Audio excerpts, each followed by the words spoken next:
Good morning, and thanks for coming again today. I think we had a very good session yesterday uh, between two track sessions. So today again we'll be starting this with three different sessions. Very interesting sessions we have. We have industrial AI used case in manufacturing.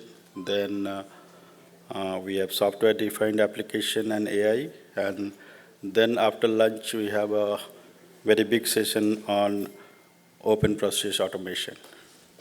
So before we start, I would like to thank all our sponsors, our global gold sponsor Siemens, then global silver sponsors Copa Data and Smart, platinum sponsor OPC Foundation, gold sponsors ABB, Cognite, and Yokogawa.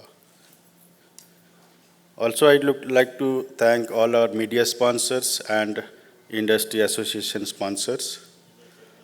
And thank you all again joining us today. With that, I'd like to invite my colleague Siddharth to take this forward. Thank you.